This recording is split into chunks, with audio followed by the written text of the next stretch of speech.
Wes from Otto's Pizza and Ice Cream in Castelia. We make and sell pizza and ice cream. We are so excited to be reading Chapter 11 today, of The World According to Humphrey. I heard that AJ's family is playing cards instead of watching TV. Let's read to find out why. We are one of the businesses that are participating in Humphrey's scavenger hunt. Please stop in.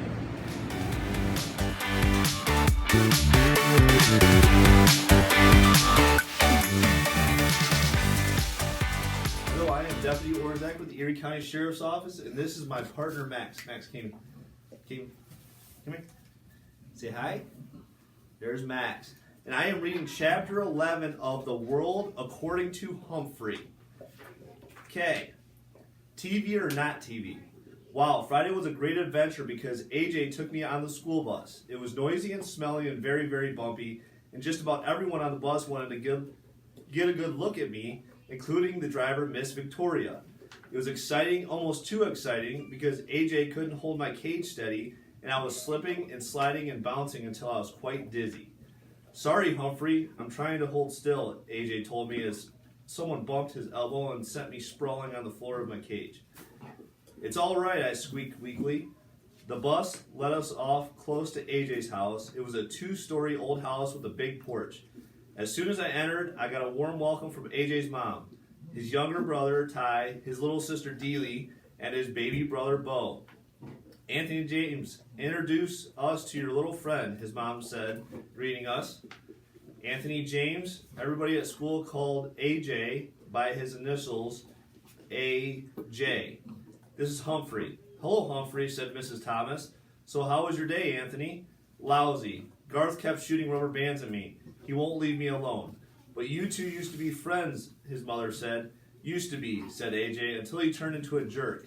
Mom patted her son on the shoulder. Well, you've got the whole weekend to get over it. Now take Humphrey into the den and get him settled. Mrs. Brisbane called him, lower your voice, AJ, because AJ always talked extra loud in class. I soon noticed that everybody at AJ's house talked extra loud. They had to, because in the background the TV was always blaring. Now every house I've been in so far has had a TV. Even Miss Mac had a TV. And I enjoyed some of the shows I've seen with her. There's one channel that has nothing but the most frightening shows about wild animals attacking one another. I mean wild, like tigers and bears and hippopotamuses. Gee, I hope that's not our vocabulary test in the near future. Those shows make me appreciate the protection of a nice cage, as long as the lock doesn't quite lock. There's another channel that only has people in funny-looking clothes dancing and singing in very strange places. It makes me glad that I have a fur coat and don't have to figure out what to wear every day. Mostly I like the cartoon shows. Sometimes they have mice and rabbits and other interesting rodents, although I've never seen a hamster show yet. Anyway, the difference at the Thomas's house is that the television is on all the time. There's a TV on a table across from a big comfy couch, a big comfy chair, and someone's almost always sitting there watching. I know because they put my cage down on the floor next to the couch. I had a very good view of the TV. I couldn't always hear the TV, though, because AJ's mother had a radio in the kitchen, which was blaring most of the time while she cooked or did crossword puzzles or talked on the phone. No matter what she did, the radio was always on. When AJ's dad came home from work, he plopped down on the couch and watched TV while he played with the baby. Then AJ and Ty plugged in some video games and played while Dad watched. Deely listened on the radio with her mom and danced around the kitchen. When it was time for dinner, the whole family took plates and sat in the den so they could watch TV while they ate. Then they watched TV some more. They made some popcorn and kept watching. Finally, the kids went to bed. The baby first, then Deely, later Ty, and AJ. After they were all in their rooms, Mr. and Mrs. Thomas kept watching TV and ate some ice cream. Later, Mrs. Thomas yawned loudly. I've had it, Charlie. I'm going to bed, and I suggest you do too, she said. But Mr. Thomas just kept on watching, or at least he kept on sitting there until he fell asleep on the couch. I ended up watching the rest of the wrestling match without him. Unfortunately, the wrestler I was rooting for, Thor Glor, lost. Finally, Mr. Thomas woke up, yawned, flicked off the TV, and went upstairs to bed. Peace at last. But the quiet only lasted about 10 minutes. Soon, Mom brought Bo downstairs and gave him a bottle while she watched TV. When Bo finally fell asleep, Mrs. Thomas yawned and flicked off the TV. Blessed relief. 5 minutes later, Mr. Thomas returned. Sorry, hamster, can't sleep, he mumbled to me as he flicked on the remote.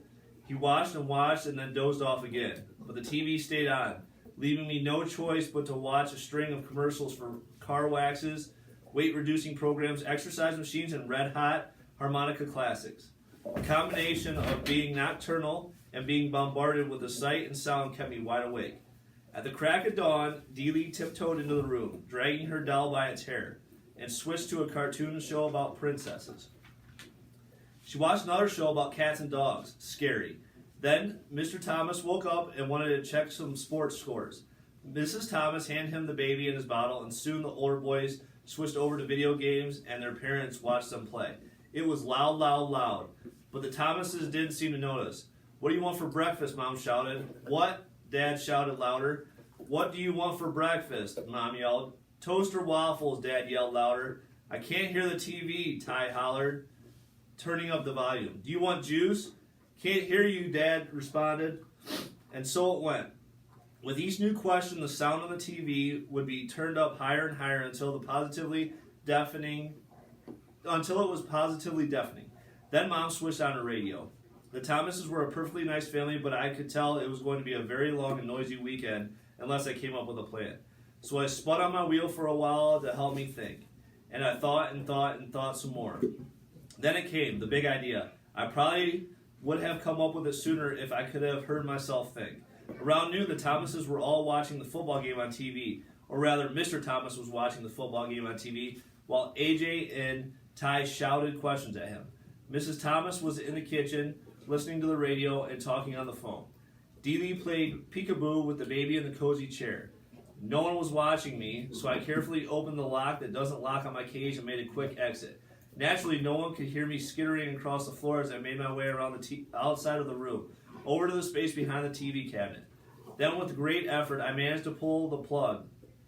One of the most difficult feats of my life. The TV went silent, beautifully, blissfully, silently silent. So silent, I was afraid to move. I waited behind the cabinet, frozen. The Thomases stared at the TV screen as the picture slowly went to dark. Ty, did you hit that remote? Mr. Thomas asked. No, it's under the table. Anthony, go turn that thing on again. Mr. Thomas said. AJ jumped and hit the power button on the TV. Nothing happened. It's broken, he exclaimed. Mrs. Thomas rushed in from the kitchen. What happened? Mr. Thomas explained that the TV had gone off and they discussed how old it was, 5 years, whether it had a guarantee no one knew, and if Mr. Thomas could fix it. He couldn't. Everything was fine. It went off just like that. I guess we better take it in to get fixed, Mrs. Thomas said. How long will it take? Deely asked in a whiny voice. I don't know, her dad replied. How much will it cost? Mrs. Thomas asked. Oh yeah, her husband said, I forgot. We're a little low on funds right now. The baby began to cry. I thought the rest of the family might start crying too. Well, I get paid next Friday, Dad said. AJ jumped up and waved his hands. That's a whole week away. I'm going to Grandma's house. Her TV works, said Ty. Me too, Deely chimed in. Grandma's got her bridge club over there tonight. I know, said Dad. Let's go to a movie. Do you know how much it costs to go to a movie? Mom asked. Besides, we can't take the baby. Oh.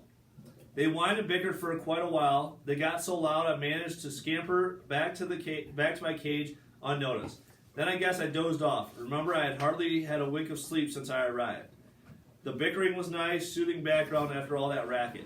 I was only half asleep when the squabbling changed. Well, there's nothing to do, Deely whined. Her father chuckled. Nothing to do? Girl, my brothers, I used to spend weekends at my grandma's house and she never had a TV. Wouldn't allow it. What did you do? AJ asked. Oh, we were very busy. Every minute. We played cards, board games, and word games, and we dug in her garden and played tag.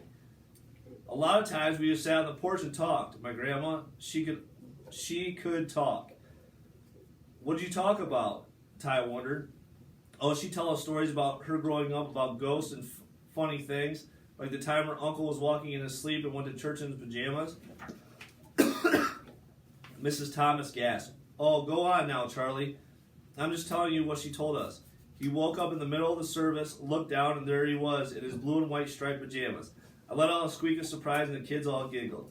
When Mrs. Thomas told a story about a girl in her class who came to school in her slippers by accident one day, yes, the fuzzy kind, she explained it with a big smile. They talked, and Dad got out some cards, and they played a game called Crazy Eights.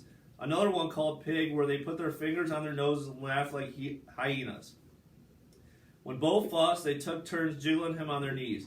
After a while, Mrs. Thomas gasped, "Goodness sakes, it's an hour past your bedtimes." The children all groaned and asked if they could play cards tomorrow, and in a few minutes, all the Thomases had gone to bed. It was quiet, quiet, quiet for the first time since I'd arrived. That is the end of chapter 11. Thanks for having me.